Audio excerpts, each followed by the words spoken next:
coming. Thank you for watching. Please let me know if you have any questions.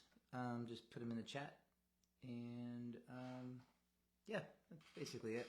This is our Thursday night hangout. So I don't know. Just let me know.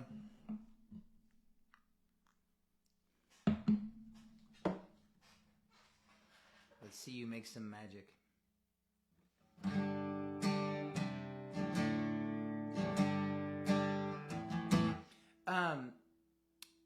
If you haven't heard the new record yet, it came out on Friday. It's called the Salton Sea, and I guess I'll just start playing some songs, and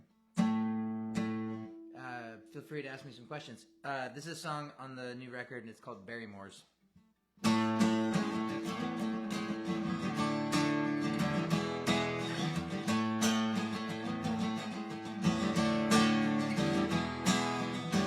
We drank like Barrymore's until we fell over courtyards and corridors without getting older. No pictures and saints every hour of the day.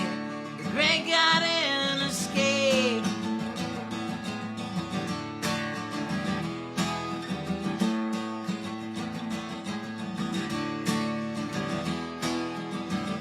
Dance like Barrymore's like nobody was watching.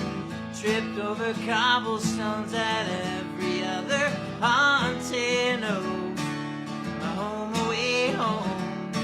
The cracks start to show. The maid and mother crowed.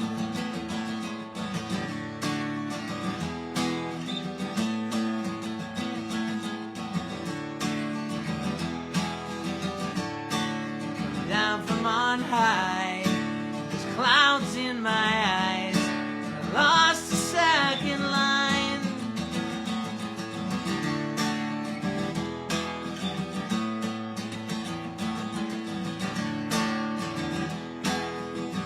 We drank like Barrymore's and pictures of the past. Before the storm came rolling in, before the crash.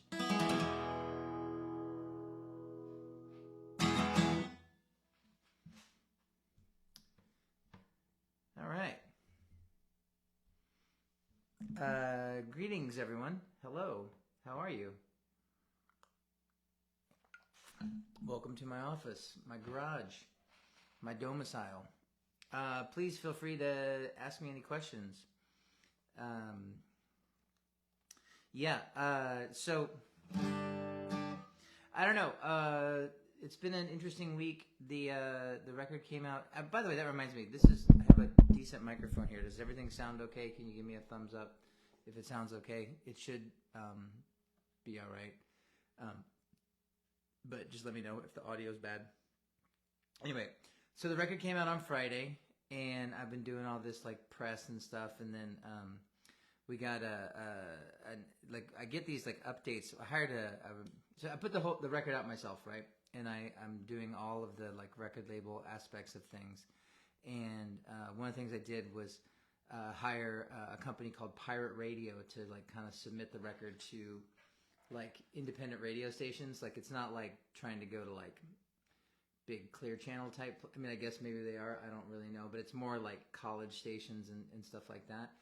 Radio is not a world that I know particularly well. I mean, I listen to the radio sometimes, but like it's just not. It's never been like growing up on like punk rock and stuff. Like the radio was never something that I really paid that much attention to. Anyway, I got added to this like NPR list, which is like a new releases list, which is something that had never happened before, and I'm like a really big NPR nerd going back a long time, and it reminded me of a story where back in the day, I don't remember, it would have been like around 2000, 2001, and they were trying, I remember Vagrant was trying to like push Get Up Kid stuff to like mainstream radio. Specifically, they wanted to do our cover of The Cure's Close to Me as a radio single, and none of us really wanted to do that because we didn't want to just be, you know, a band that had a hit with a cover. That happened a lot in those days, like, you know, like the Ataris doing Boys of Summer and stuff like that. And like, there's nothing wrong with that. It just wasn't what we wanted to do. And so we kept turning them down. And then one day I'm driving in my car and I'm listening to Marketplace on NPR, which is a radio show that I like quite a bit. And they used part of Mass Pike as one of the songs as like filler music. And I called Vagrant and I was so excited. I was just like, we got played on NPR. We got played on NPR. And they were so unimpressed and so like bored with that. They were like, we're trying to get you on like K-Rock and stuff. Like, and I was like, I don't care about that. We got played on NPR. And so I was just excited about that because that getting put on an NPR list, like, I don't know that I'll ever get to do a Tiny Desk, but that would be cool. I would probably freak out. But yeah, getting on this like NPR list was pretty interesting to me. So, how long did it take to write the record? So about a year ago, in October of last year, when we were on the Something to Write Home About tour, like the second leg of it, I started getting up every morning and trying to do, there's this book called The Artist's Way, where it's sort of a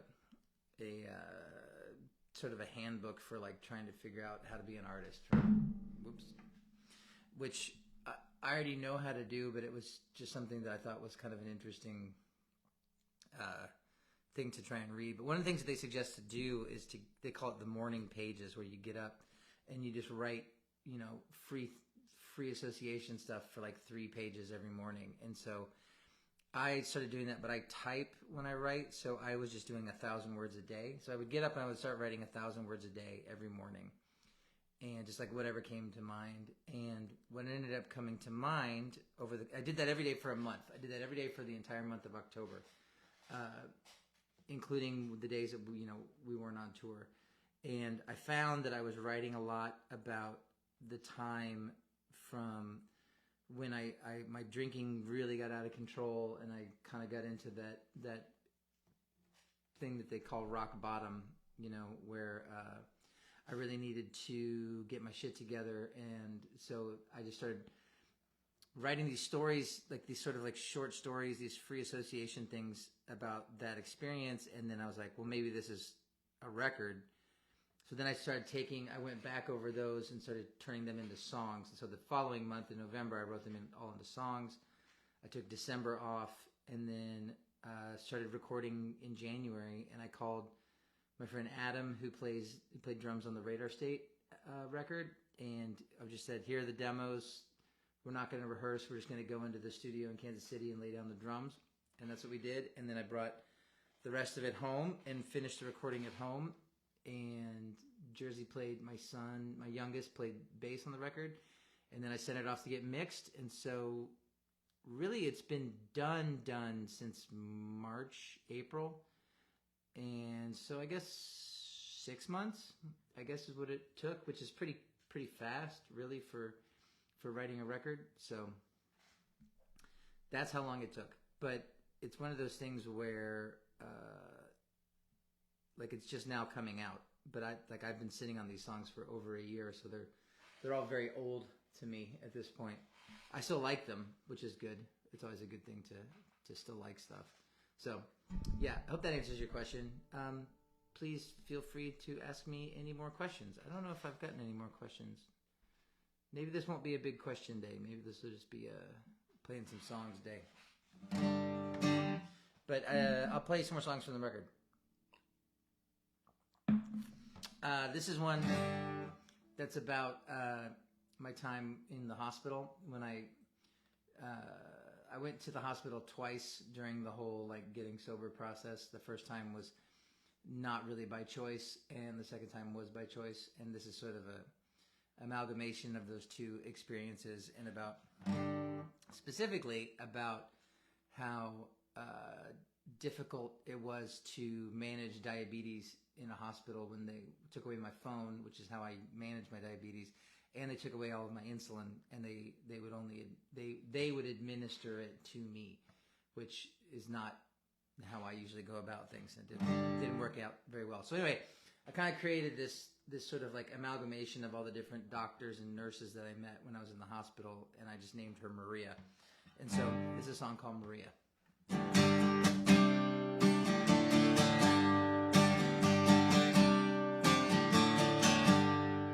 Too much time spent wandering, sailor lost at sea, and the laces re-emerged, given to Maria.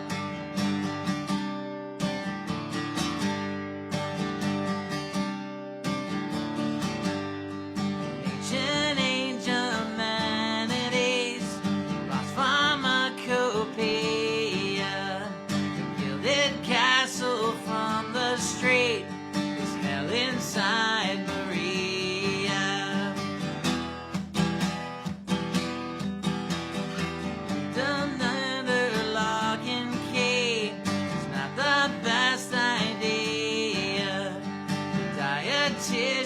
Disagrees, she sides with Maria.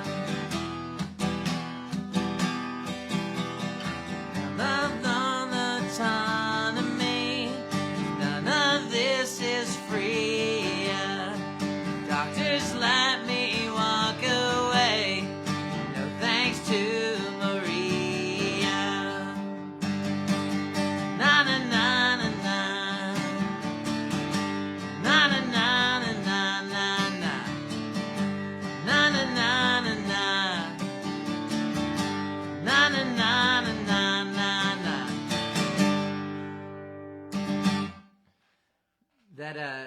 That's a song called Maria, and I fucked up the lyrics quite a bit, and also I didn't do the guitar solo because it would have just sounded weird. So it just would have been like.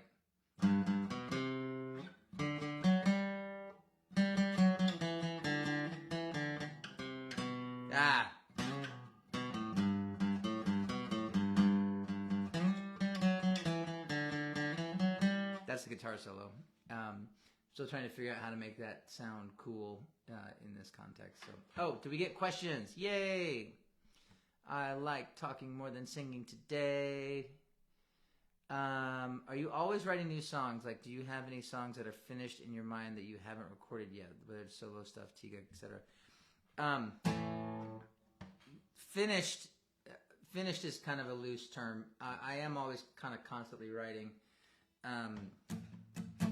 And there's just whenever I kind of have time to, like, it's one of those things where, like, it'll be like the end of the day, like, maybe, you know, like later tonight, like maybe like 11 o'clock at night, if I just happen to like sit down and pick up a guitar, and I might come up with an idea, and then I'll just kind of like sing it into my phone and then walk away from it because I just don't have time right now to really like sit down and really work on songs. I'm still filling the last of the Kickstarter orders.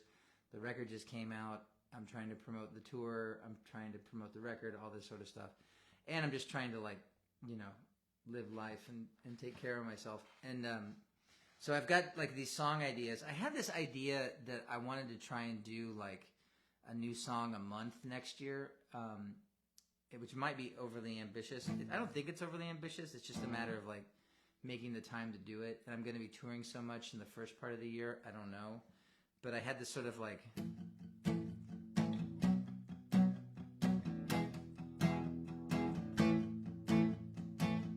that kind of like riff thing, and then so it's like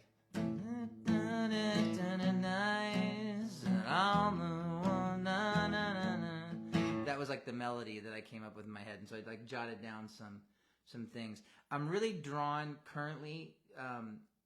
And I think this is a kind of a reaction to like doing a record that's like a full band record with like drums and everything, to do something that's like more like one person and a guitar kind of thing, like something that's more like early Billy Bragg mixed with like Nebraska, like Bruce Springsteen's Nebraska. I don't know, I don't know if that's like that movie looks good, but it's just like, you know, I don't know if, I don't want to like come across like I'm like trying to like jump on some sort of bandwagon with doing like a record like Nebraska. That's just a frame of reference for a solo acoustic record that I think a lot of people understand. So that's why I use that. And it's a great record. So to answer your question, yes, I'm constantly writing.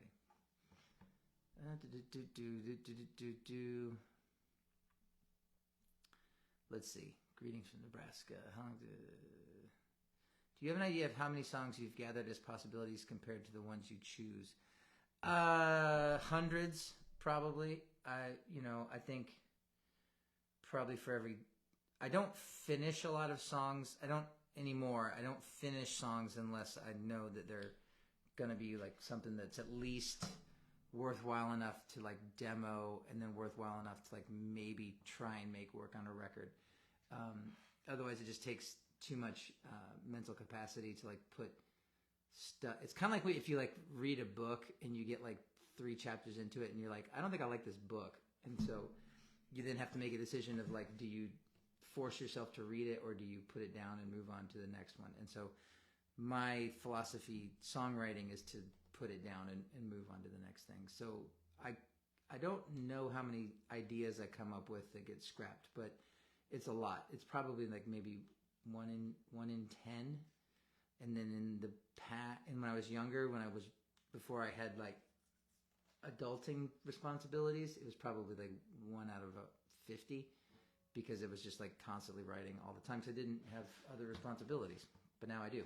Like talking to you guys, which is not really a responsibility, more of a joy. I'm just happy to be here. I'm happy you're here. How'd you like Cape May, New Jersey? I liked Cape May, New Jersey quite a bit. I'd never seen, besides the fact that, so I did a house show right on the water in Cape May, and the house itself was really gorgeous and cool, and it made me want to like live in a cabin. But also just, that's a part of New Jersey that I've never really been to. I've really only been to like, the kind of like northern central Jersey. I don't even get to the coast very often, other than Asbury Park. So it felt more like going to like just a beach town. Like it didn't feel like Jersey. You know what I mean? Like it just kind of felt like you could have been at like Myrtle Beach or something like that, or even like the Lake of the Ozarks, like by me. So I liked it quite a bit.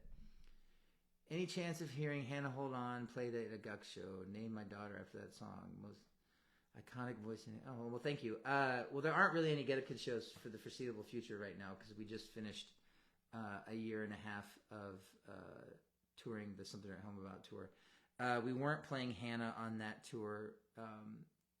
We have played it in the past, and I've played it solo in the past, but it's I don't know why we don't play it very often. Usually from that record we would play Overdue, Kansas, and Wire are the ones that we play off of on a Wire. But that record turns 25 soon. We're not going to do a whole anniversary tour of that record, but I could see us maybe breaking that song out again. That's one of my favorites. Are there any songs that you've written that you weren't a big fan of, but other people were really excited about that kind of turned you around to it? Well, there's one guy on here who keeps asking for a song called How Long Is Too Long, which I don't think any of us in the band particularly like. And I don't know that I dislike it. I just don't think it's anything special.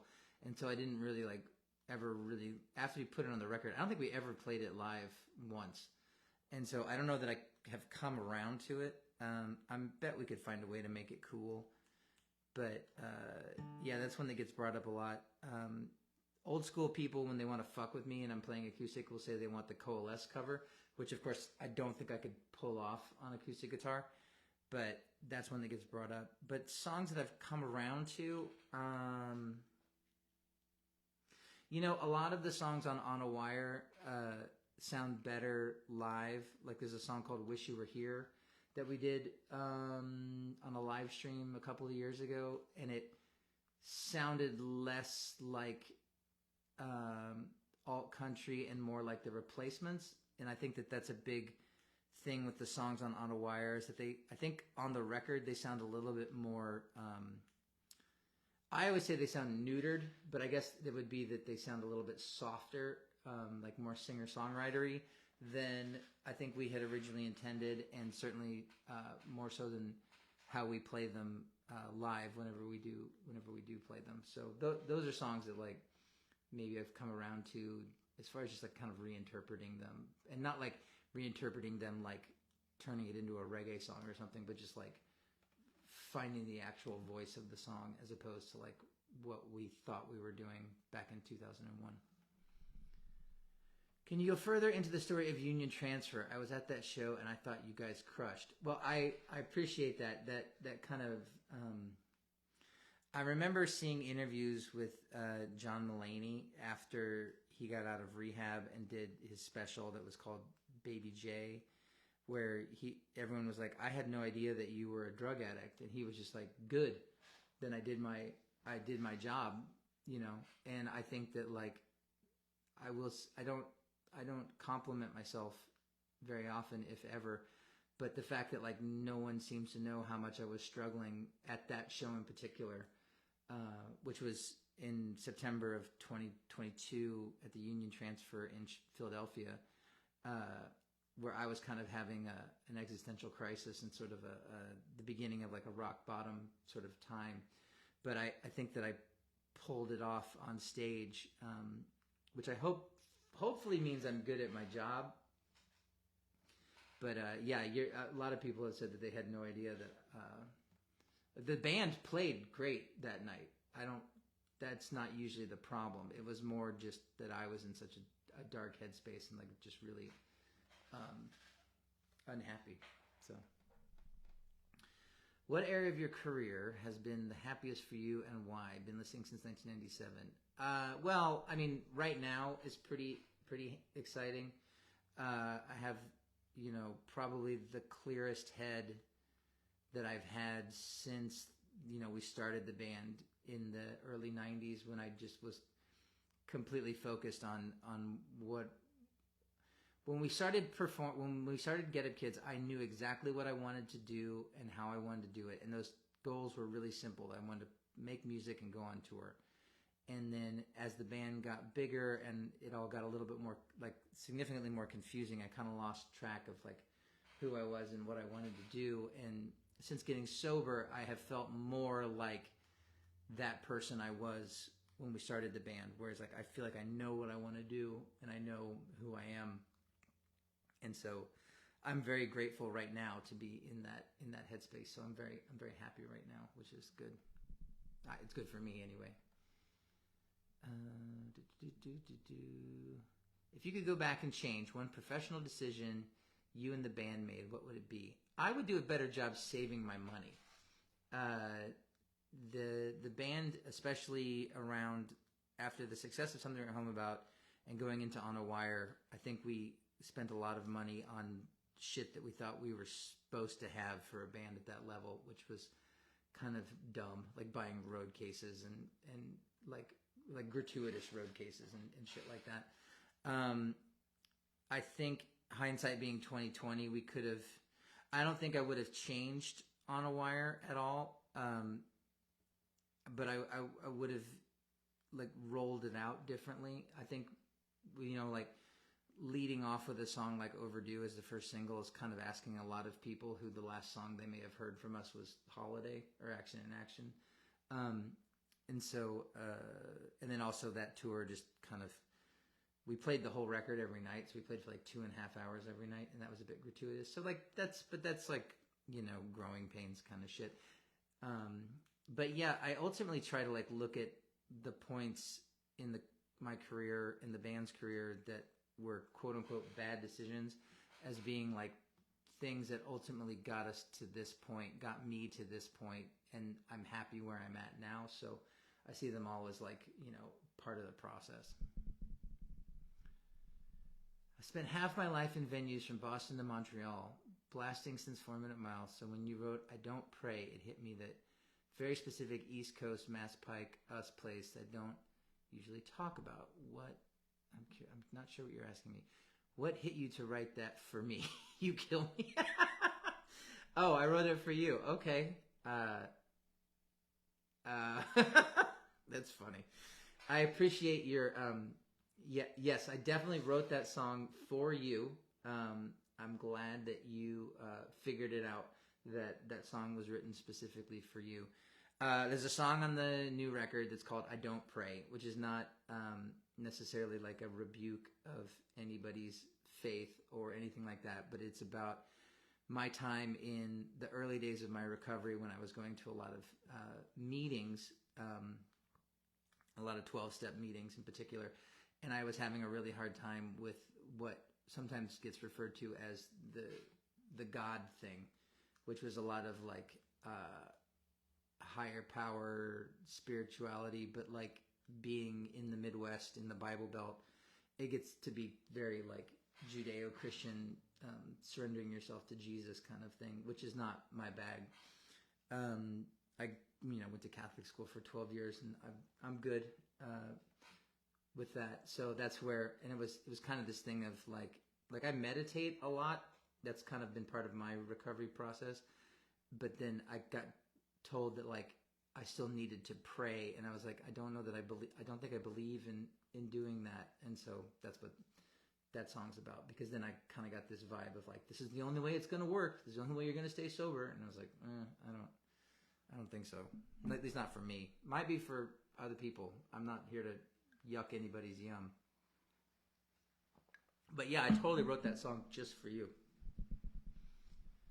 Speaking of covers and Billy Bragg, I once saw you play a Billy Bragg cover of, I believe, A New England. It was really good. Is it recorded, and have you thought about releasing it? I've covered that song a couple times, and I've never like recorded it. But if I was ever going to do a record of like covers or like release covers and stuff, I had this idea of doing like something that was just like Anglophile covers of just like British kind of, like, I don't know that like Billy Bragg is obscure, but like it wouldn't just be like, Oasis and Beatles songs. Like I was thinking more like Kinks and XTC and stuff like that, and it's sort of like weird pop music. So I don't know, maybe one day, maybe that'll be something. Maybe I'll start a Patreon one day and that'll be part of it. Thanks for the pick at Boleros. You're welcome. Album's great, Matt. I was at that Union Transfer show. Oh, good. I'm glad. Kate May was great. Matt Pryor and the Seagull. All right, there were a bunch of loud seagulls that started chirping while I was singing. Last time I was here, I had Roxy, my dog, out here, but it's raining tonight, and so she goes into the shower every time it rains because she's terrified of the rain. Wish You Were Here is one of my favorite songs on that album. I remember buying the album when it came out at a small record store in Philadelphia. Nice. Loved your Metro Shifter cover years ago of Impossible Outcomes. Thank you for that. Oh, you're welcome. I like that too. I was particularly, that song in particular, because it says the name of the town in Kentucky where Scott from Metro Shifter is from, which is Louisville. It's not pronounced Louisville or Louisville. It's this kind of like guttural, like Lowell, like that. It's like Louisville.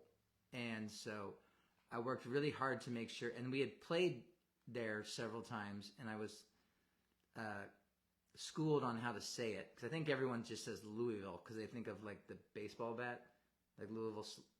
Like, see, now I just want to say Louisville, but like Louisville Slugger. And I got schooled on how the proper way was to pronounce it. So when I said that lyric in the song, I worked really hard to make sure that I said Louisville. That's what I remember about that song. I remember at one of the Where's the Band tours, you introduced Hughes by shitting on his movies, and some dudes in the audience got super pissed. Do you remember? Oh, I have this song, a New Amsterdam song called Hughes, that is about how John Hughes movies always have happy endings, and I don't think that that's realistic. I don't think I was shitting on the movies, but I don't know. Did somebody get pissed? That seems like a stupid thing to get pissed about. So I don't really remember it. It's just more like, kind of pointing out that like life doesn't like get wrapped up with a happy little bow at the end, like a John Hughes movie.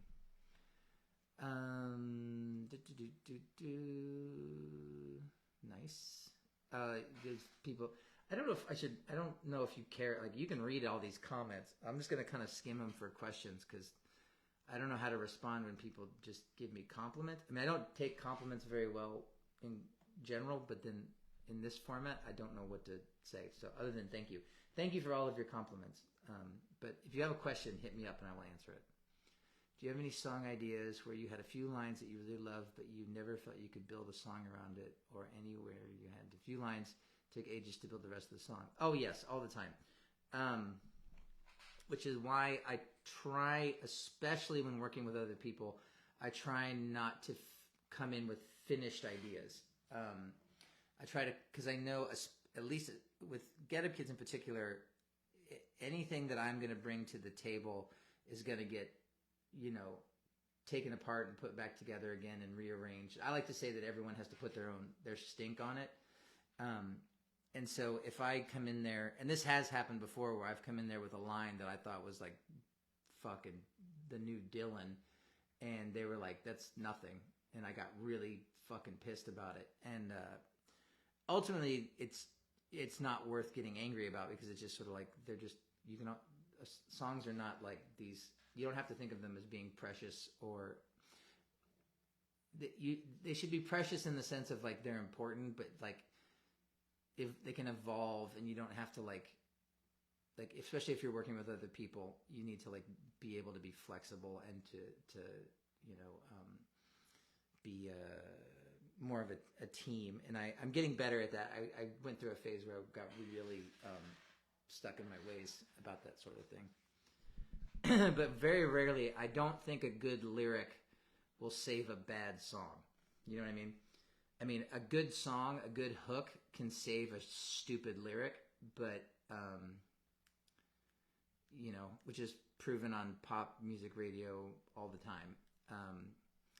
But, I don't think, no one goes like, that lyric is so great, even though that song is boring as hell. So,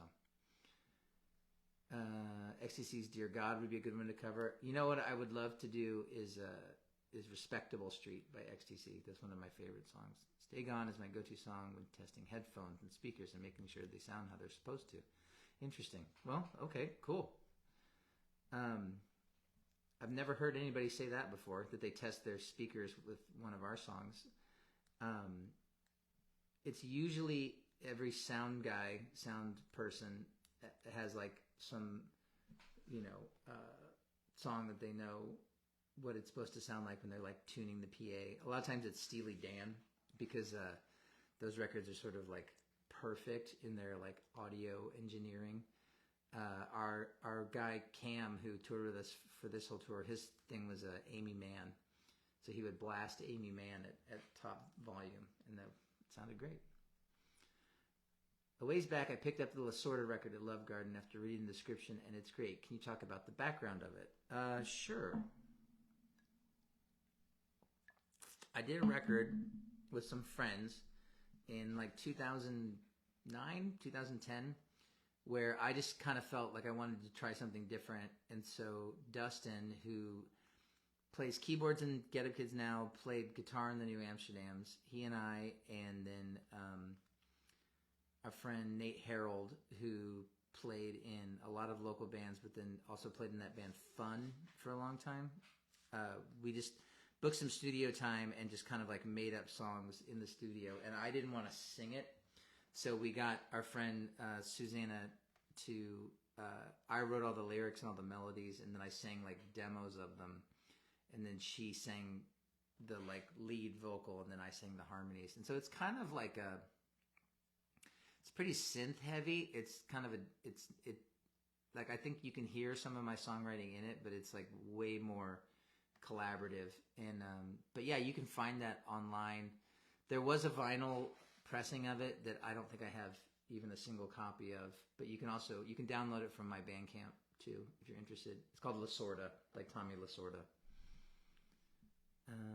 Any plans for other songs with other artists, like when you and Dan Andriano collaborated? Great stuff. Not currently, no. I'm not opposed to the idea. The thing with me and Dan, and I just saw Dan when he came to hang out with us and Jeff at Fest, and we were going to do some shows together, so we decided to go ahead and like work on, a song, like a co-write together. It was a song called Gale that he basically wrote, and then I kind of like wrote a second verse too.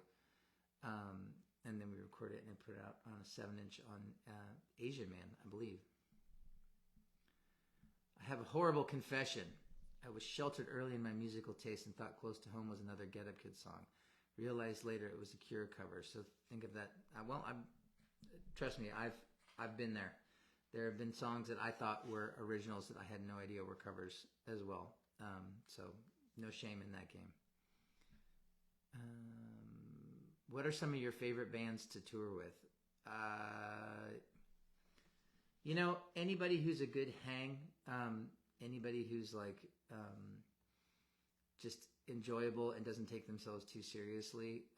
This last run of shows, the guys in the Smoking Popes were great.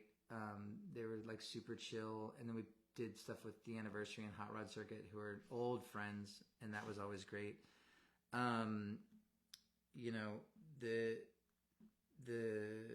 was I gonna say? Shit, I had like a brain fart right now. But like mostly, it's just like it's kind of like tours a lot like going to like a sleepaway camp where you get to be kind of like close to people over a short period of time, and then you just sort of like scatter away from each other. So like really anybody who can, just be a good hang is usually pretty cool to tour with. So it's really more about like their personality than even if their band's any good or not.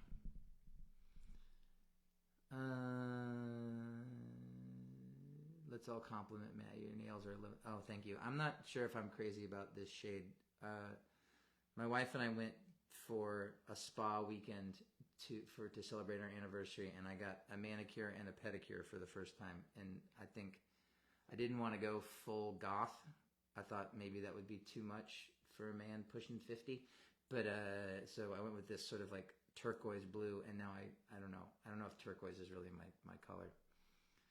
I loved your book. Do you think you'll do a second one? And yes, in theory, there's a book component that goes along with this record that'll probably be called the Salton Sea as well. That is sort of like the sort of like fleshing out the initial like writing exercise that I did in the beginning that became the songs. And then my first book, Red Letter Days, intentionally ends in 1999, 2000. Because I wanted to have time to get into the great emo vagrant boom of 2001 and have enough time to write about that. So I've got those stories like kicking around in my head. I haven't had a chance to like sit down and write them yet, but that's on the docket.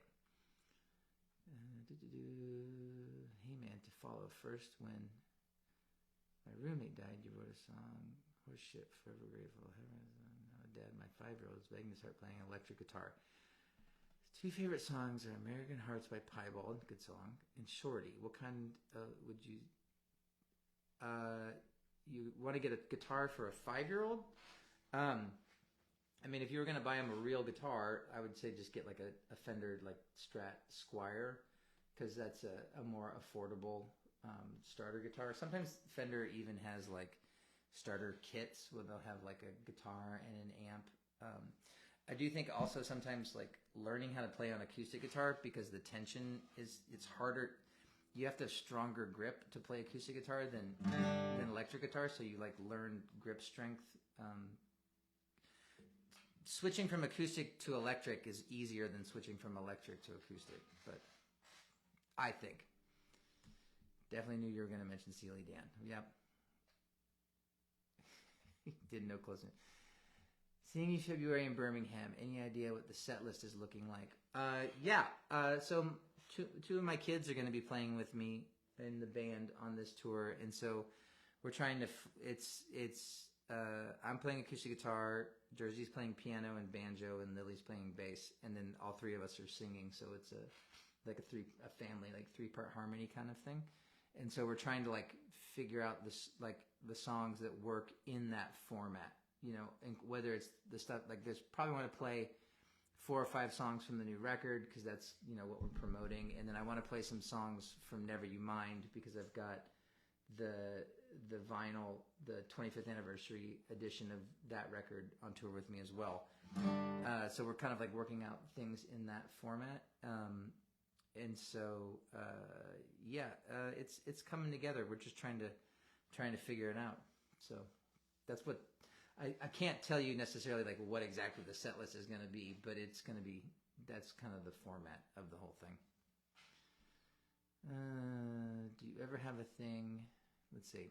Do you ever have a thing where you get a song together and get super excited about it and think it's great, then have a short time after you turn around and not love it and changing your mind again, kind of back and forth brain battle? Yes, but I find that's usually a good sign that the song isn't up to snuff.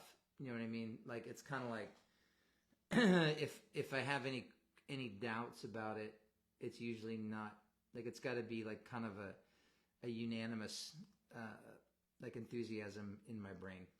So yeah, that's just part of the writing process.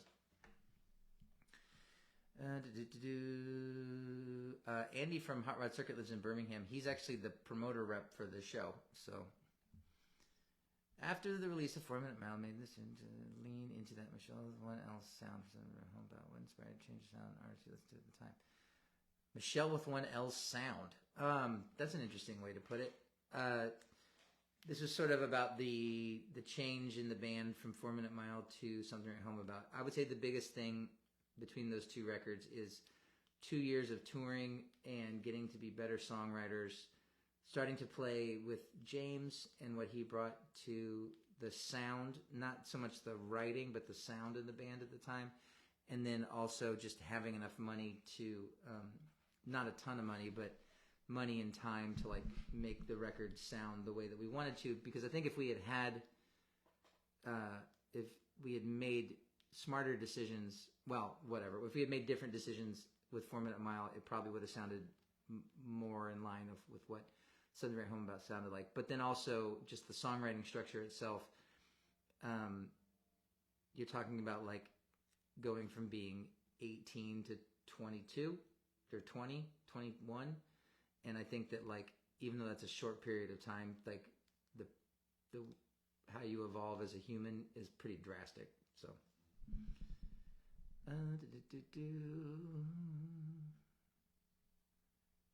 Yes, I make the child learn on acoustic for sure. It helps. Okay. Wait, I'm confused. Mike, how does this work? Is that the last question? Or did I miss some?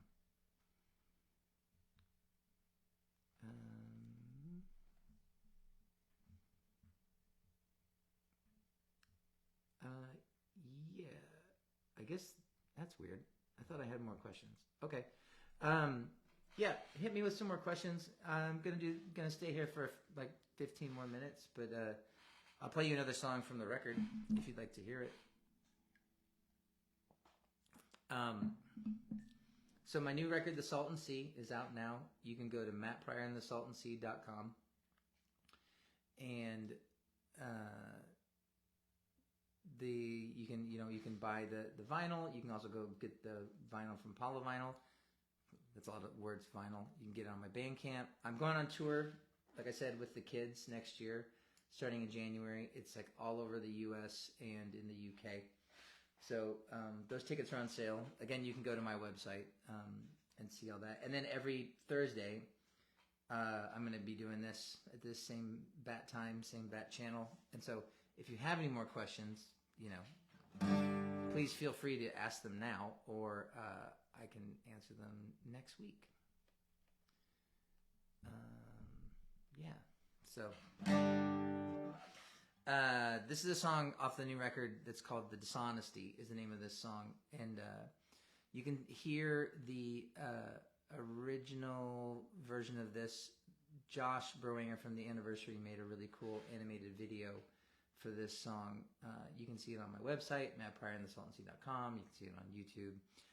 All the appropriate places that you basically about lying. So like when you're in,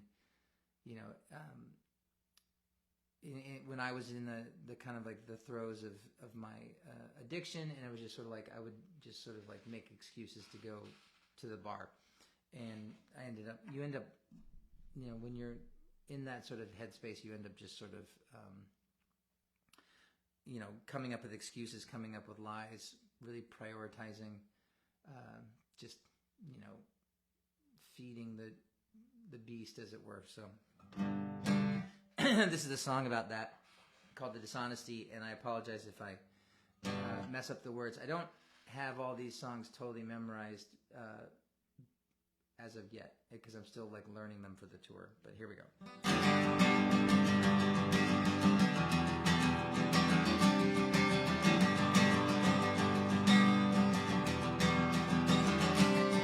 The hours rode a crooked line nobody would read, poring over paragraphs, I'm dotting all the T's. Days would seem to disappear, no progress to see, a promise I was not likely to keep, just so I could get myself to sleep. Oh, the dishonesty, lies are suffocating me, and I don't have the strength enough to put this to an end, so I can tell the truth to you again.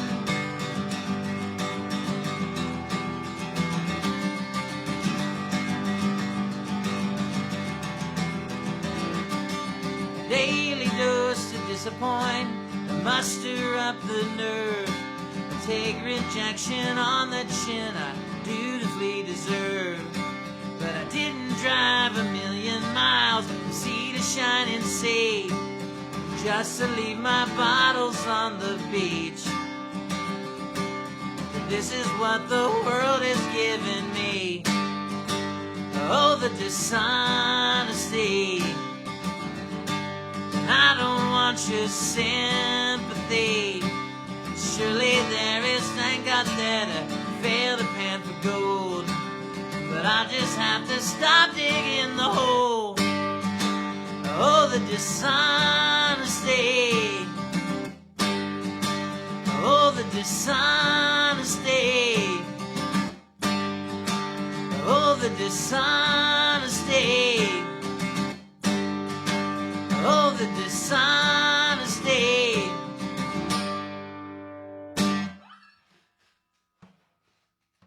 Ta-da! I think that's the first time I've ever tried to play that song and actually gotten most of the lyrics right. So, there you go.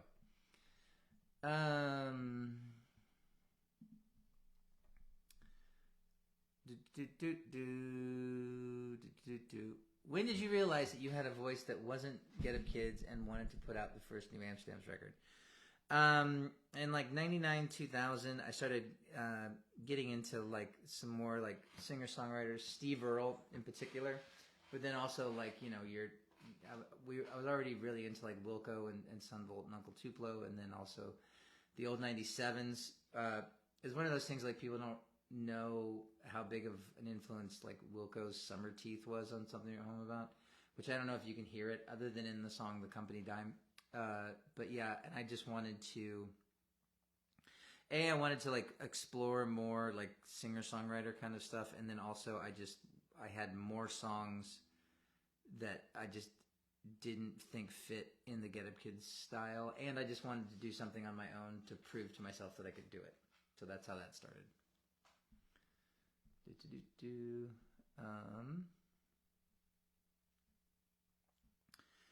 No question. I just wanted to say thank you. Your story has been instrumental for my sobriety. Oh, congratulations. Thank you very much. I'm glad that is the case. I met one of the members of one of the opening bands when the Motor Coast show, when they were playing here in Oxford with their other band. They're stoked for that show. Okay. Cool.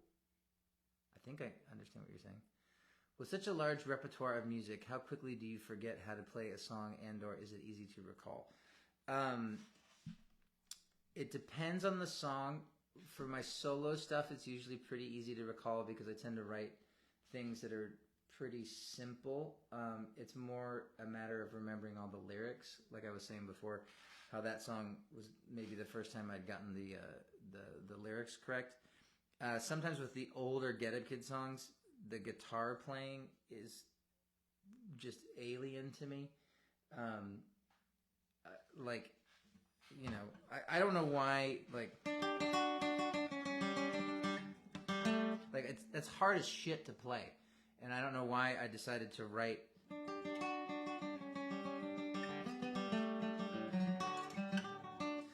And then try to sing over it at the same time. It was just such a like such hubris. It sounds good when I nail it, but like it's hard as shit to do. So you know, stuff like that is stuff off of 4 Minute Mile is definitely more difficult to recall because I just don't think like that anymore as a guitar player.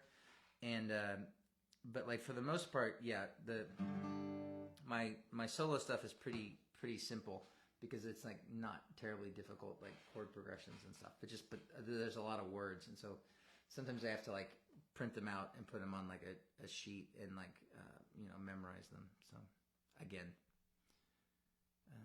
thank you, appreciate you. Yeah, sure.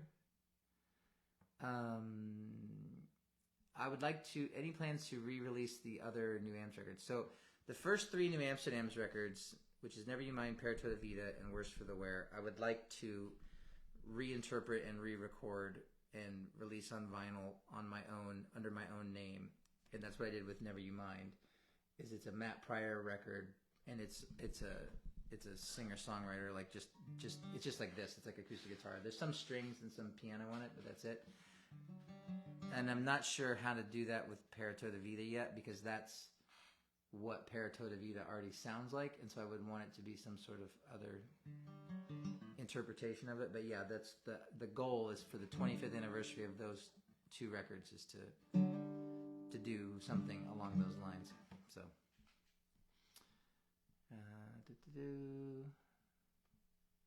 yeah, man, appreciate you too.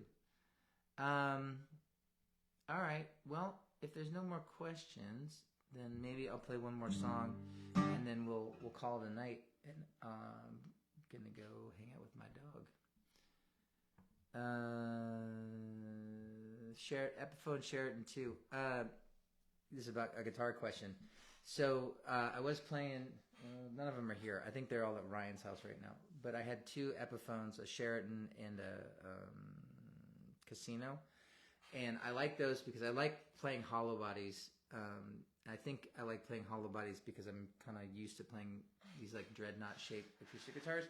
So I want something that's bigger, and I didn't have enough money to pay for like a Gibson. So the Epiphone hollow bodies, if you look at like, picture like, John Lennon on the rooftop, or like Noel Gallagher in the 90s, like that's an Epiphone hollow body, and they're not terribly expensive. They're like $600, which is still real money, but it's not like $3,000, which is what the Gibson equivalent would be. So I didn't mind anything you're going to take on tour, you have to assume you have to be comfortable with either losing or breaking. And so then I started working with Fender, and they sent me a couple of Gretsch. You can see back there, that is a Gretsch. I think it's called a Gray Falcon. So it's like the white Falcon, but it's black. And that was what I was playing on most of the Something at Home About tour. And it's a pain in the ass because it's got a Bigsby on it, and which doesn't stay in tune very well. So there you go. Oh, we got more questions. Okay, so we're gonna wrap this up. So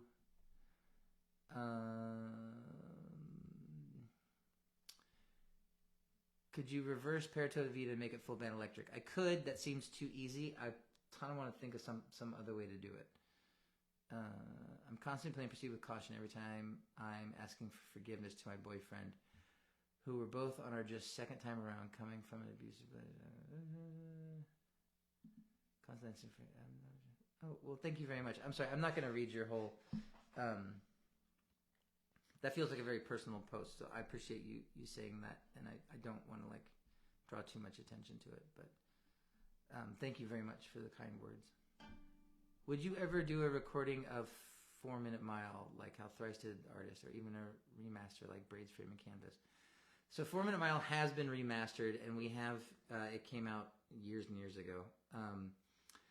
We have a live version of 4 Minute Mile that we did on a live stream kind of over COVID that sounds really good, that I don't know what we're doing with. It just exists. So 4-Minute Mile and Saves the Days canceled. They both had nods to old DC hardcore bands like Moss Icon and Embrace. When I said that, Michelle was one else I met who influenced that new softer song. You nearly founded an entire subgenre.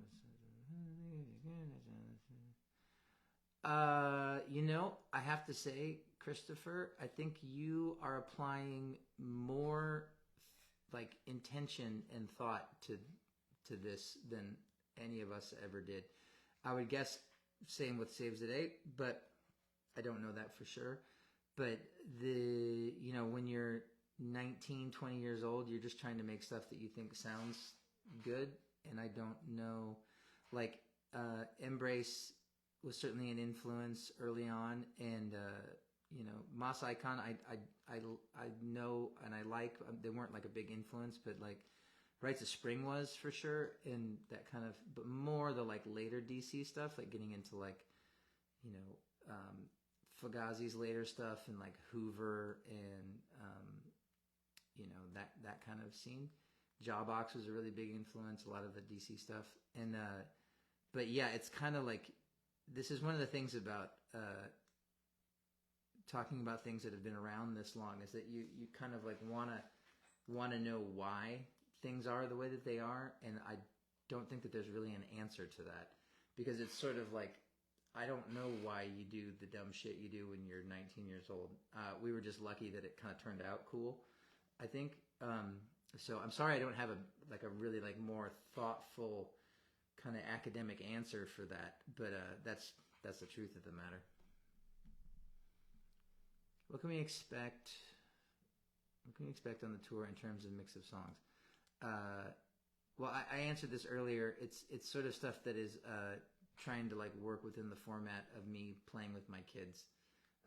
So we're working to find songs that work in that instrumentation. Is it better to buy the album once or stream a bunch? I guess for me, I'd rather you buy the record. I make more money if you do. I don't know that I make much of anything if you stream it. I don't really care. You can stream it if you want to. But if you want to support the artist in the best way you can, it's like either Bandcamp or just buying the vinyl through my web store is the two best ways to do it. Last question. I like how you have determined that this is the last question. So, can you play one more song, then go walk your dog? Yes, that's a very good thing. I'm gonna play one more song, and then I'm gonna go walk the dog.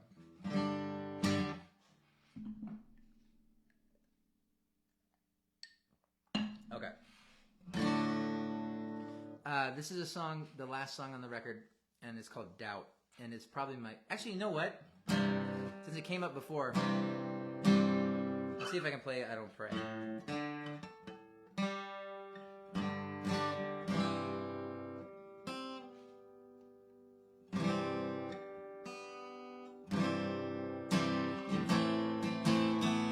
Okay.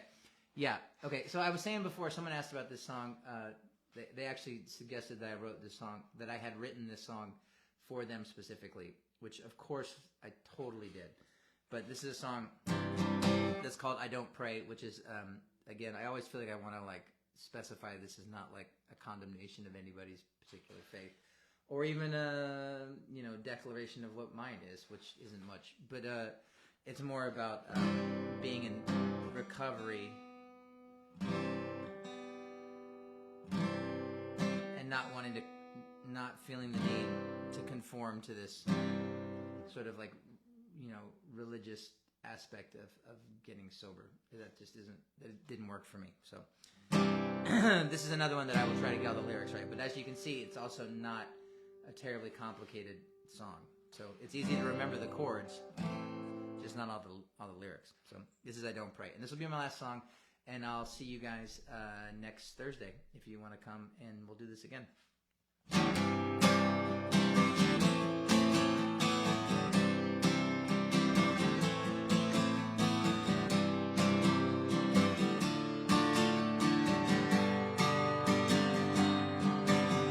Don't pray, still I believe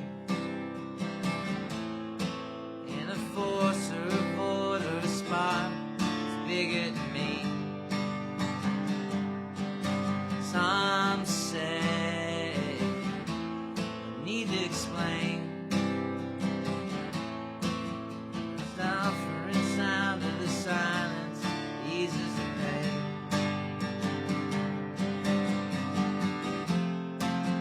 Some say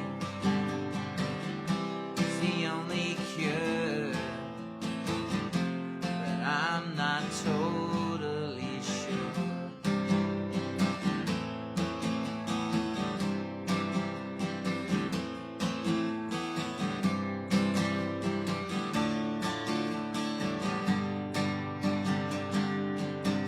I don't pray, not gonna recite, won't cast any spells to repel the stars in the night. These days, don't need to explain. It's the suffering sound of the silence that eases the pain. Some say you'll come around, but we'll just have to wait you out. You choose, I almost forgot. That line is sort of an afterthought.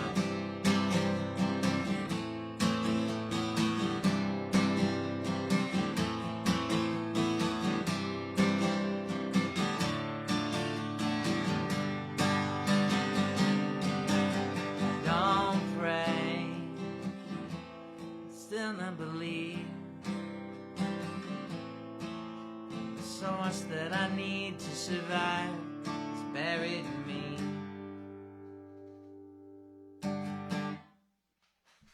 Thank you guys very much for coming out. Sorry I butchered the lyrics on that one again. I will get better. Also, it's hard to sing that low, actually. Maybe I should play it higher. Get a capo next time. But so yeah, I'll see you guys next Thursday if you'd like to come out. You know, same bat time, same bat channel. Send me some questions either at mattpryorsongs@gmail.com or pick up the record. You can go to Matt Pryor and the Salton Sea. You can find the record. You can sign up for my Substack. You can buy tickets to the tour, and you can come see me and Lily and Jersey play. But now I have to go walk the dog. So until next week, take care. Love you. Bye.